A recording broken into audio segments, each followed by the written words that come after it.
जय हिंद मेरे शेर शेरनी। जैसा कि आपको पता है, यूपी ट्रिपल एससी पीईटी परीक्षा के लिए एकेजीएस रिसर्च सेंटर अपने रैपिड फायर के रूप में एक क्रैश कोर्स चला रहा है। उसी क्रैश कोर्स की श्रृंखला में आपके लिए भूगोल की क्लास में आज का जो चैप्टर रहेगा वो है नदियां। क्या चैप्टर रहेगा? नदियां। बहुत से बच्चों को नदियों में बहुत परेशानी आती है क्योंकि वो बुक से पढ़ते हैं। अब बुक से आप लाइन टू लाइन पढ़ोगे तो आप इमला की तरह पढ़ते चले जाओगे, लेकिन आपको नदियों में अगर बेस्ट करना है ना, अगर नदियों में अपना एक भी अंक नहीं कटने देना है तो आपको जो नदियां हैं वो मैप से पढ़नी पड़ेंगी, मानचित्र से पढ़िए। तो आज जो नदियां हैं आपके दिमाग में पूरे कंसेप्ट के साथ नदियों से कौन सा क्वेश्चन बन सकता है और कौन सी नदी कहां से निकलती है, ये सब प्रश्नों के उत्तर आगे वीडियो को देखकर तुम स्वयं ही दोगे। आपके माइंड सेट में नदियों को सेट करने के लिए आज हम नदियों को पढ़ेंगे, वो भी मैप से। तो चलो पढ़ते हैं नदियों को। तो पहले आपको नदियों के लिए, अगर नदियां क्या, अगर आप भूगोल के स्टूडेंट हो, अगर आप भूगोल में अच्छा स्कोर करना चाहते हो तो आपको मैप आना चाहिए। अगर नहीं आ रहा है तो देखिए कि मैप मैं कैसे बना रहा हूं और अपनी नोटबुक पर आप उसका अभ्यास करें। ठीक है, देखो ये है आपका इंडिया का मैप।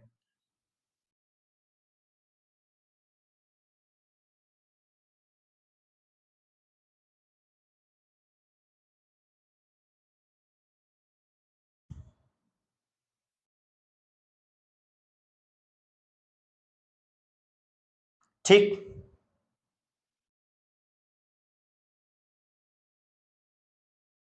ये आपका उत्तर भारत का मैप है। तो देखिए उत्तर भारत में कौन कौन सी नदियां प्रवाहित होती हैं। नदियां दो प्रकार की होती हैं, एक तो हिमनदों से निकलने वाली। हिमनदों से कौन सी नदियां निकलती हैं? जो कि 12 महीने, पूरे 12 महीने प्रवाहित होती हैं।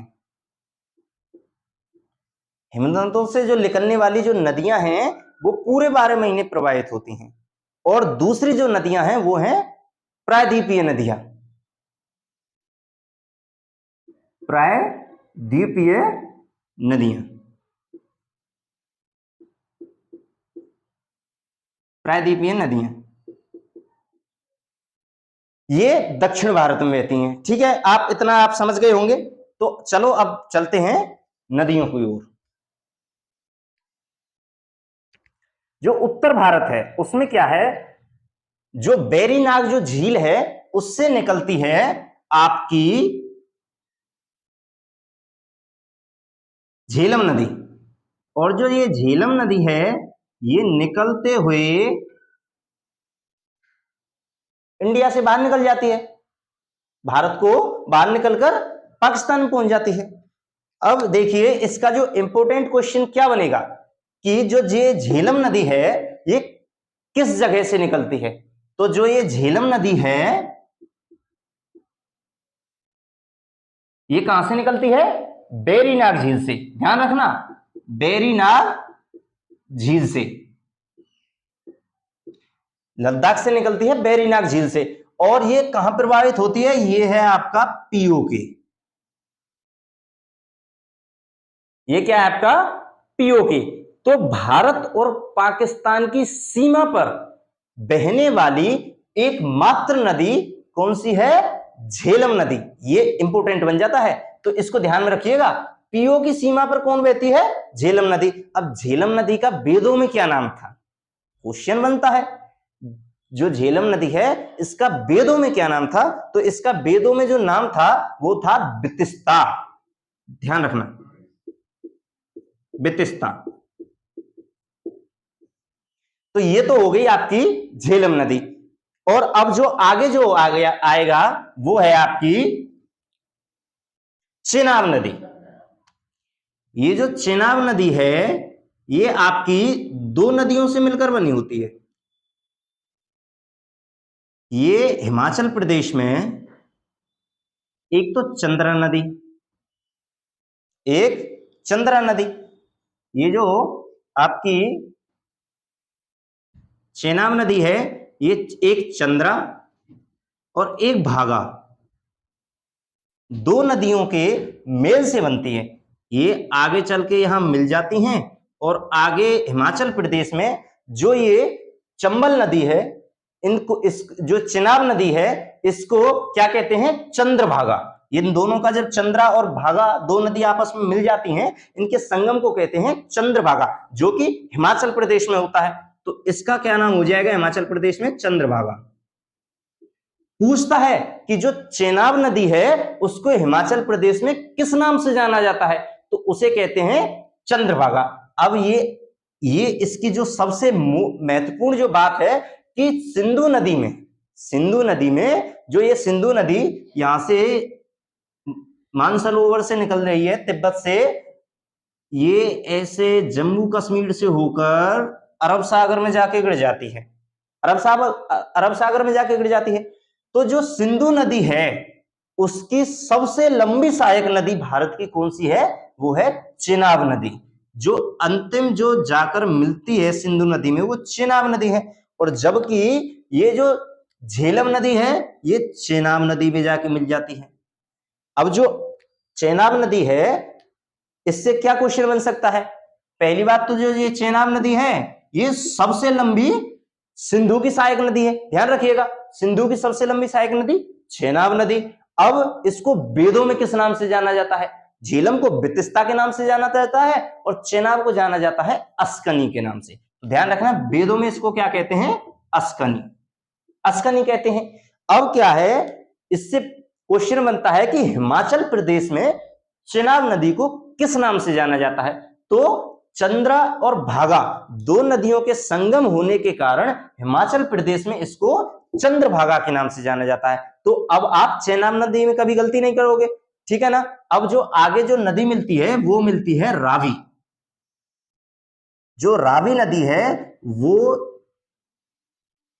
आगे चलकर कहां मिल जाती है, चेनाब नदी में।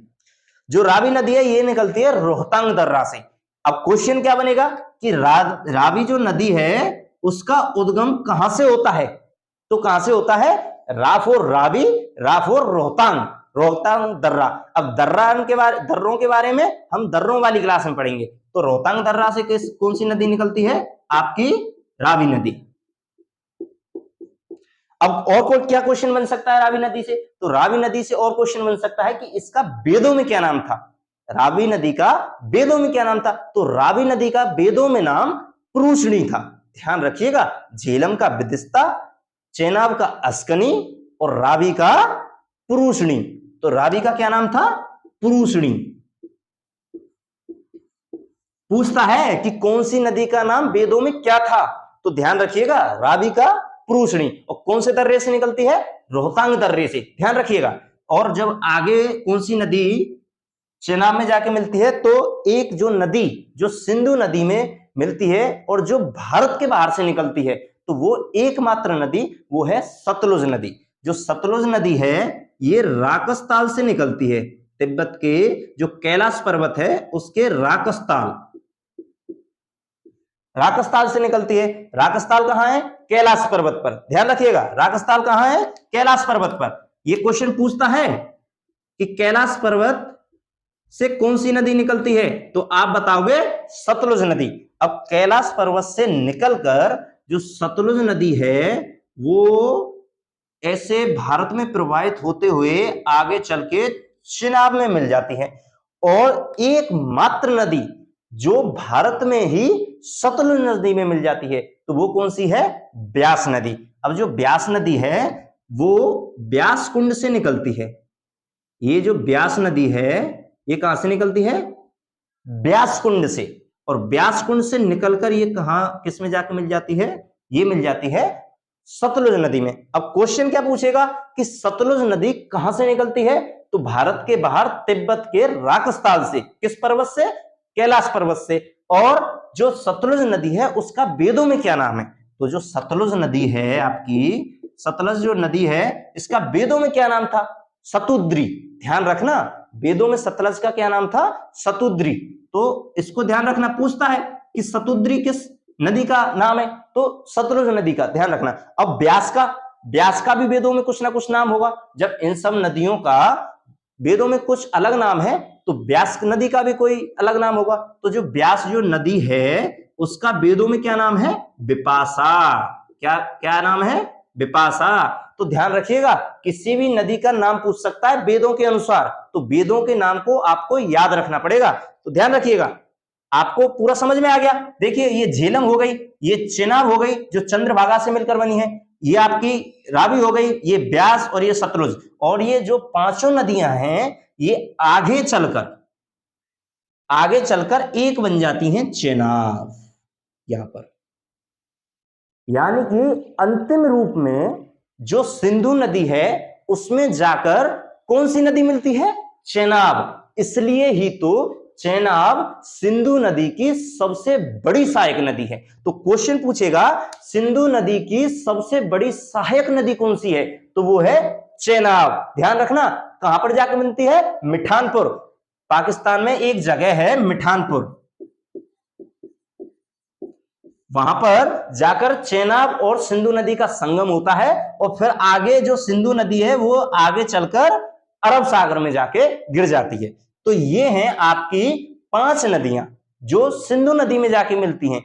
हालांकि इनका संगम जाके मिलता है चेनाब नदी के रूप में, लेकिन भारत से तो ये 5 नदियां ही प्रवाहित होती हैं, जबकि सतलुज राक्षसाल से निकल कर आती है। तो ये जो उत्तर भारत की जो नदियां हैं ये एकमात्र सिंधु नदी की सहायक नदियां हैं। तो उत्तर भारत की नदियां हम पढ़ चुके हैं, और जो मध्य भारत है उसकी नदियां और उसकी सहायक नदियां जैसे कि गंगा, यमुना, ये हम अगली क्लास में पढ़ेंगे। तो अगली क्लास को छोड़ना मत भूलिएगा, बहुत इंपॉर्टेंट। जैसे ये आपके लिए महत्वपूर्ण है, ऐसी मध्य भारत की नदियां इनसे भी ज्यादा महत्वपूर्ण है।